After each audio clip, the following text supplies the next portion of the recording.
அனைவருக்கும் வணக்கம். நச்சினோர் கிச்சன்ல இருந்து நான் உங்கள் கோகிலா. உங்களை சந்திப்பதில் மகிழ்ச்சி. நான் ஒரு நாள் ஒரு பிரியாணி சாப்பிட்டேங்க. செம்ம டேஸ்டா இருந்துச்சு. எப்படி இந்த பிரியாணி டேஸ்டா இருக்குன்னு பிரியாணி செஞ்சுக்கிட்டே போய் கேட்டு பார்த்தேன். அவங்க வந்துட்டு நெய்யும் எண்ணெயும் மட்டும் தான் விட்டுன்னு சொன்னாங்க. நெய் என்ன போட்டதுக்கா இவ்வளவு ருசியா இருக்கு அப்படின்னு சொல்லி நான் கேட்டு பார்த்தேன். அப்பதான் அவங்க சொன்னாங்க, இந்த மாதிரி தாளிக்கு ஜாமான எல்லாமே போட்டேன். சோ நம்ம இன்னைக்கு பார்க்க போறது என்னது? தாளிப்பு பொருள். ஜாதி பத்திரி, லவங்கப்பூ, அன்னாசி பூ கூட சொல்லலாம் நம்ம. இது கல்பாசி, ஏலம், மராட்டி முக்கு, கிராம்பு, சோம்பு, காட்டு ஏலம்,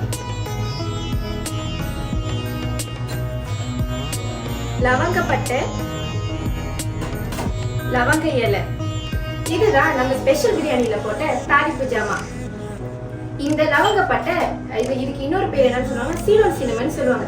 நம்ம மலேசியாலே நம்ம கிடைக்குங்க. உங்களுக்குலாம் வேணும்னா என்னை கான்டாக்ட் பண்ணுங்க.